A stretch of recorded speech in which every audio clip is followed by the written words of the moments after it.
সামাজিক যোগাযোগ মাধ্যমে হয়রানির মাধ্যমে একটি নিপীড়নমূলক একটি অস্থিতিশীল ক্যাম্পাসের চক্রান্ত চালিয়ে যাচ্ছে।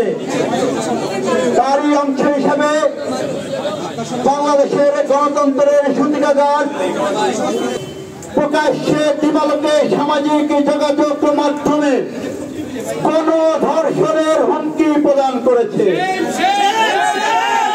আমরা দেখেছি 5 আগস্ট পরবর্তী সময়ে এই ঘটনা কোনো নতুন ঘটনা নয়। এই ধরনের ঘটনা 5 আগস্ট পরবর্তী সময়ে বাংলাদেশের প্রতিটি শিক্ষা প্রতিষ্ঠানে যারা মুক্ত মত প্রকাশ করেছে, স্বাধীন চিন্তার ব্যক্ত ঘটিয়েছে, তাদের ক্ষেত্রে মতের বিরোধিতা হলেই বিগত ফ্যাসিস্ট হাসিনা আমলে বিশেষ করে আমার শিক্ষার্থী বোনদের, আমার ছাত্রী বোনদেরকে অশ্লীল ভাষায়, অশ্রাব্য ভাষায়, যে ভাষাগুলো কোনো সভ্য মানুষ কোনো সভ্য জায়গাতে প্রকাশ করতে পারে না, যে ভাষাকে আমরা মনে করি আদিম ভাষা, জন্তু জানোয়ারের ভাষা, সেই ভাষায় আমার বোনদেরকে বিভিন্ন ভাবে গালি দেওয়া হচ্ছে।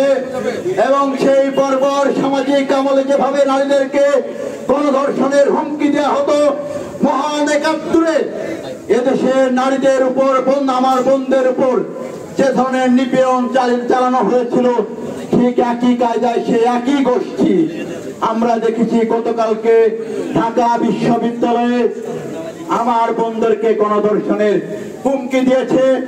একই সাথে রাজশাহী বিশ্ববিদ্যালয়ে আমার ছাত্র দলের বোনদেরকে হেনস্থা করেছে।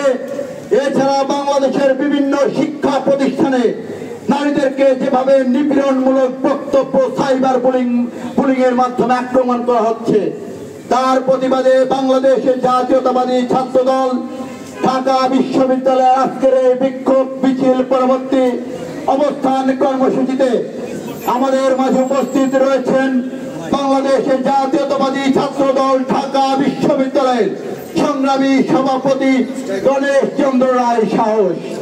বাংলাদেশের শিক্ষার্থীদের অধিকার আদায়ের অন্যতম প্ল্যাটফর্ম ঢাকা বিশ্ববিদ্যালয়ের শিক্ষার্থীদের বহুল আকাঙ্ক্ষিত, দীর্ঘ প্রতীক্ষিত আসন্ন ডাকসু নির্বাচনে বাংলাদেশের জাতীয়তাবাদী ছাত্র দল সমর্থিত প্যানেলের ভিপি পদপ্রার্থী আবিদুল ইসলাম খান উপস্থিত আছেন।